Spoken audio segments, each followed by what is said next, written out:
muchachos, como no pudimos tener nuestra reunión habitual de los sábados, el día de hoy quisimos por este medio enviarles la enseñanza y que ustedes puedan tomar un poco de su tiempo para escucharla. Vamos a orar para poner todos en manos del Señor. Señor, te damos muchísimas gracias por este tiempo, Padre amado. Te pedimos que seas tú ministrando nuestras vidas a través de esta tu palabra, que seas tú, Señor, abriendo nuestros ojos, Padre Celestial, para poder ver la verdad, Señor, y permítenos también que tu palabra quede grabada en nuestra mente y en nuestro corazón, Señor, para que de esta manera, Padre Celestial, se haga parte de nuestras vidas y podamos ponerla por obra cada día. Gracias, Señor, en tu nombre, Jesús. Amén y amén. Listo. Entonces, muchachos, lo primero que quiero decirles esta enseñanza se trata de, bueno, como nombre lleva el arte de la guerra. ¿Por qué el arte de la guerra? Voy a basar la enseñanza en dos versículos principales, los cuales son Efesios 6:12, el cual dice: porque no luchamos contra gente como nosotros, sino contra espíritus malvados que actúan en el cielo. Ellos imponen su autoridad y su poder en el mundo actual. Y por otro lado, el otro versículo es Colosenses 2, del 14 al 16, que nos dice: habiendo cancelado el documento de deuda que consistía en decretos contra nosotros y que nos era adverso, y lo ha quitado del medio, clavándolo en la cruz, y habiendo despojado de los poderes y autoridades, hizo de ellos un espectáculo público, triunfando sobre ellos por medio de él. Bueno, habiendo leído estos dos versículos, uno nos dice que estamos en una guerra y nos describe qué tipo de guerra. El otro nos habla sobre que ya Jesucristo ganó esa guerra y esa batalla. ¿Por qué se llama el arte de la guerra? El arte de la guerra es un libro escrito por un general militar llamado Sun Tzu, el cual se basa en tácticas y estrategias militares de guerra. Fue escrito hace aproximadamente 2500 años. Hay tres afirmaciones que hace este libro que son muy importantes. La primera dice: si conoces a tu enemigo y te conoces a ti mismo, ni en 100 batallas correrás peligro. La segunda dice: si te conoces a ti mismo, pero no conoces a tu enemigo, por cada batalla que ganes, perderás una. Y la tercera dice: si no te conoces a ti mismo y no conoces a tu enemigo, perderás todas las batallas. Estas tres afirmaciones tienen dos elementos comunes y principales, los cuales son conocernos a nosotros mismos y conocer a nuestro enemigo, que es lo que va a basar el resto de la enseñanza. Entonces, como primer elemento tenemos el conocernos a nosotros mismos. Es importante conocernos a nosotros mismos porque estamos de esta manera entendiendo cuáles son nuestras capacidades, cuáles son nuestras fortalezas y nuestras debilidades. La mejor manera de hacerlo es conocer qué tipo de temperamento tenemos. Esto nos va a ayudar a conocer en gran parte quiénes somos. En cuanto a las debilidades, podemos poner un ejemplo. Sería Pedro.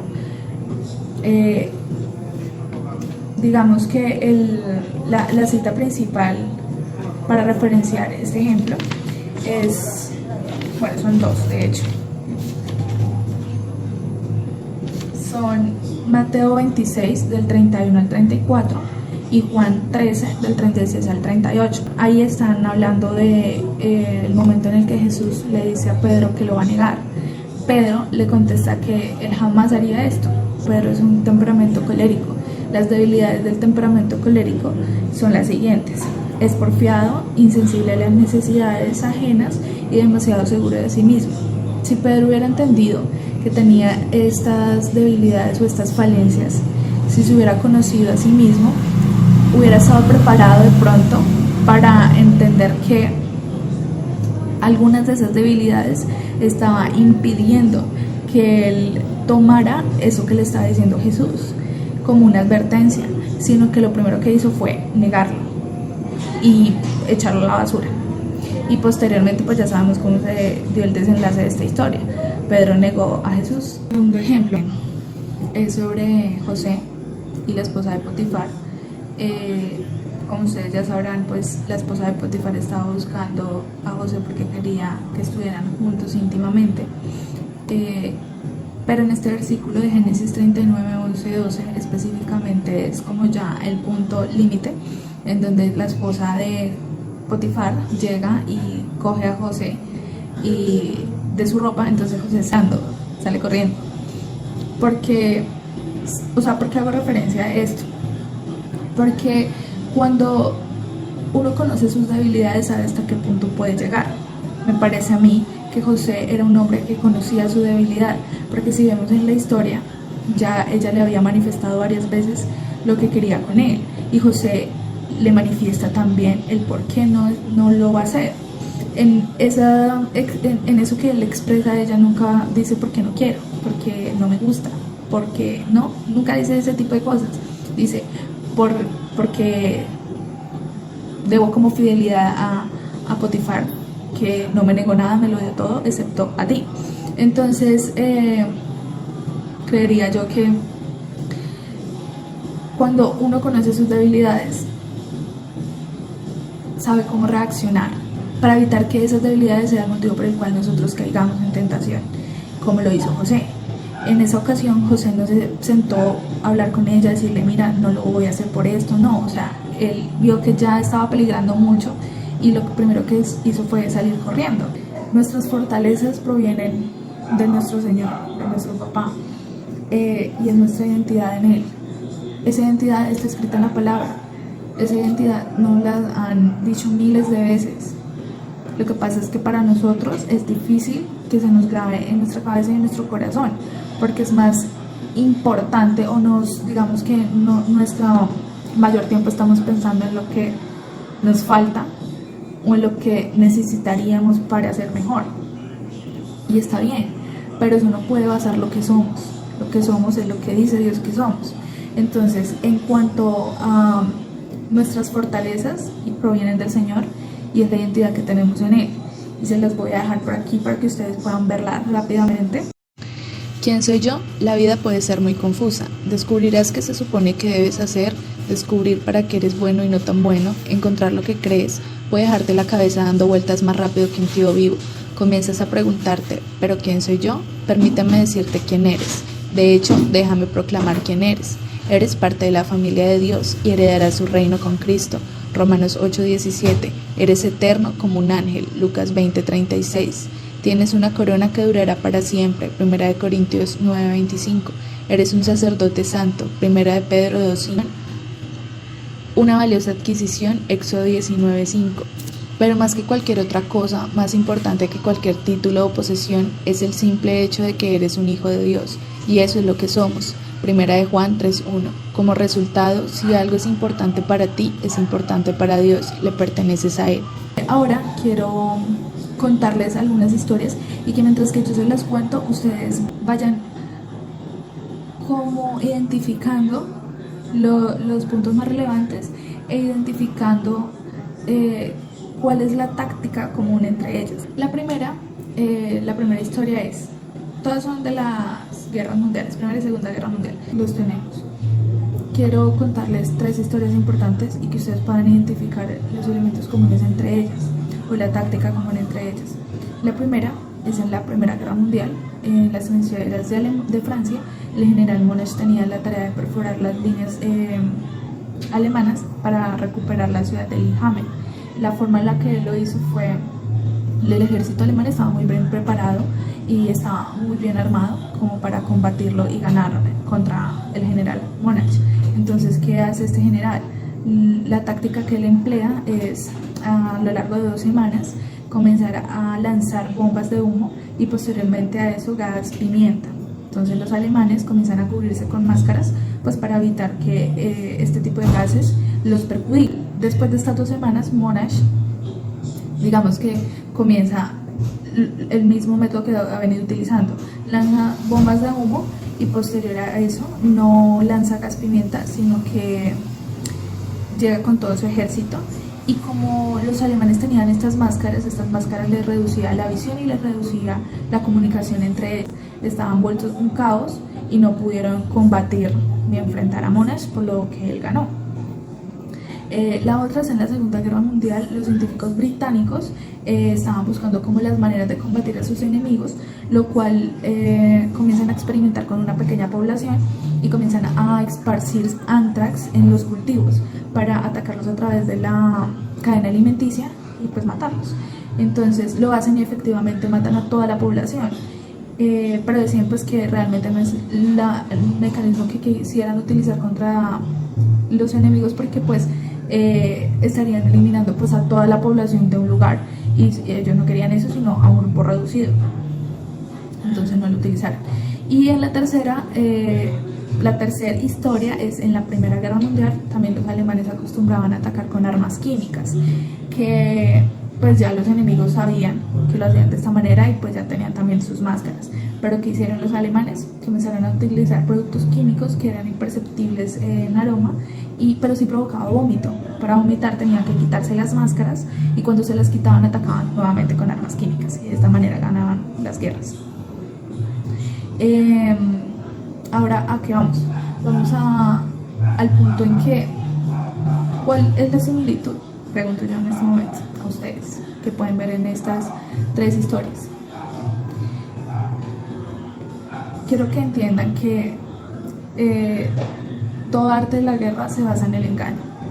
Y si podemos ver eso en estas tres historias, fue lo que hicieron los enemigos: tratar de alguna manera de engañar a sus oponentes para que ellos estuvieran confiados y en el momento que menos se lo esperaban, atacar bajo el engaño.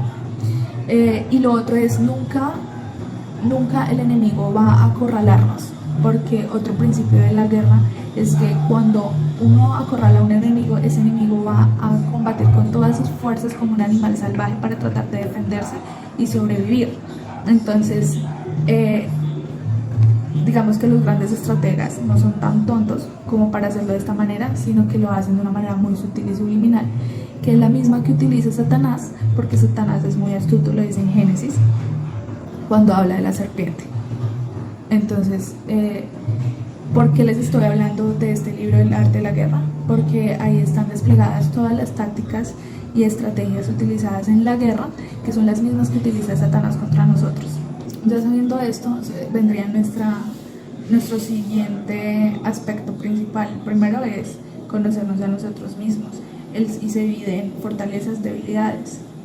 Nuestras debilidades las conocemos a través del test de temperamento y fortalezas, pero nuestras principales fortalezas residen en la identidad que tenemos en Cristo Jesús. La segunda es conocer a nuestro enemigo. O sea, Dios ha sido tan bueno que ha dejado todo escrito, que nos ha dado la herramienta y la información completa, ¿sí?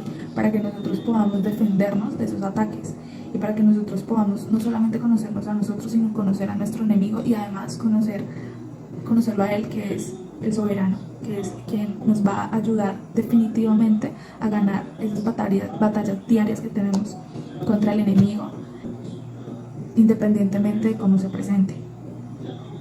Entonces, conocer al enemigo. Nuestro enemigo es Satanás. ¿Quién es Satanás? Satanás nos incita a la desobediencia, Primera de Crónicas 21:1. Es un acusador, Zacarías 3 del 1 al 2. Blasfema contra Dios, Apocalipsis 13:6. Está al acecho para destruirnos como león rugiente. Y está en Primera de Pedro 5:8. Es mentiroso, Juan 8:44. Es astuto, Segunda de Corintios 11:3. Y es 13, y es impostor, Segunda de Corintios 11:14. Esto es de una manera rápida quién es Satanás. Y lo último y más importante es conocer a Dios. Cuando nosotros conocemos a Dios, estamos conociendo a nuestro Creador, y aquí a la persona de Jesús, quien es el que ya ganó las batallas, pero estamos aferrándonos a Él, a su conocimiento, a su poder, a su amor. Y cuando nosotros conocemos a ese Señor soberano, infinito, grande y maravilloso, tenemos ya, o sea, el 50% es el conocer al enemigo y conocernos a nosotros mismos. El otro 50% es conocer a nuestro Señor. Porque resulta que si el enemigo utiliza estas mismas estrategias que se han venido utilizando a través de todos los siglos, él no cambia, son las mismas. Pero el Señor, nuestro Dios, es un Dios inesperado. Entonces, Él es quien nos va a dar las estrategias y tácticas precisas para ganar esas luchas que nosotros tenemos diarias. Y como Dios es tan creativo, puede hacerlo de diferentes maneras, de unas maneras poco convencionales. Y por eso esa es la esencia de y lo hermoso de cómo Él maneja las cosas. Que Él es un Dios impresionante, inesperado, increíble. Entonces, en Él vamos a tener la respuesta para todo, la victoria ante cualquier batalla. Bueno, y lo último es que nos deja por aquí un mensajito en donde nos dice en Efesios 10 al 17 y dice: finalmente, dejen que el gran poder de Cristo les dé las fuerzas necesarias, protéjanse con la armadura que Dios les ha dado y así podrán resistir los ataques del diablo, porque no luchamos contra gente como nosotros, sino contra espíritus malvados que actúan en el cielo. Ellos imponen su autoridad y su poder en el mundo actual. Por lo tanto, protéjanse con la armadura completa, así cuando llegue el día malo podrán resistir los ataques del enemigo y se mantendrán firmes hasta el fin.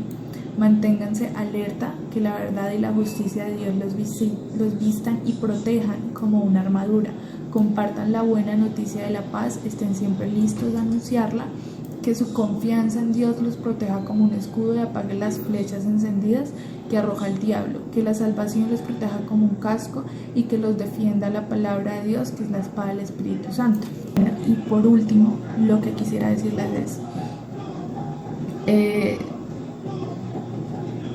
en algún momento escuché a un predicador decir: hay momentos en los que el enemigo es más efectivo, y hay algo que dice aquí en este libro del arte de la guerra que coincide con esto, y dice esto: si tus fuerzas están en orden mientras que las suyas están inmersas en el caos, si tú y tus fuerzas están con ánimo y ellos desmoralizados, entonces aunque sean más numerosos puedes entrar en batalla.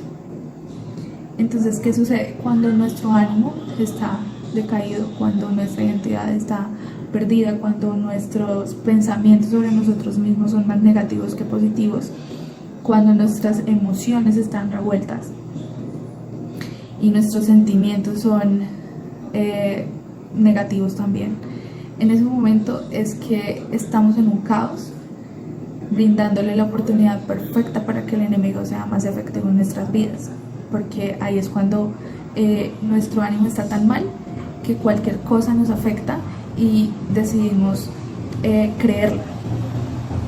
Cuando nosotros estamos bien, cuando estamos bien con el Señor, cuando estamos amándolo infinitamente, el enemigo no se acerca, porque dice algo muy importante también, y es: evita cuando es más fuerte el enemigo, pues porque no vas a poder atacarlo. La idea es debilitarlo al punto en que tú puedas atacarlo y vencerlo. De todas maneras, sabemos que el Señor está guardándonos en todo momento, que Él es nuestro ayudador, pero también debemos ser inteligentes y sabios. No debemos creer todo lo que se pasa en nuestra cabeza, porque no todo proviene del Señor. Muchas cosas provienen del enemigo, y por eso dice que son dardos que el enemigo envía y que podemos apagarlos, como nos decía él ahorita en la palabra. Nos decía que su confianza en Dios los proteja como un escudo y apague las flechas encendidas que arroja el diablo.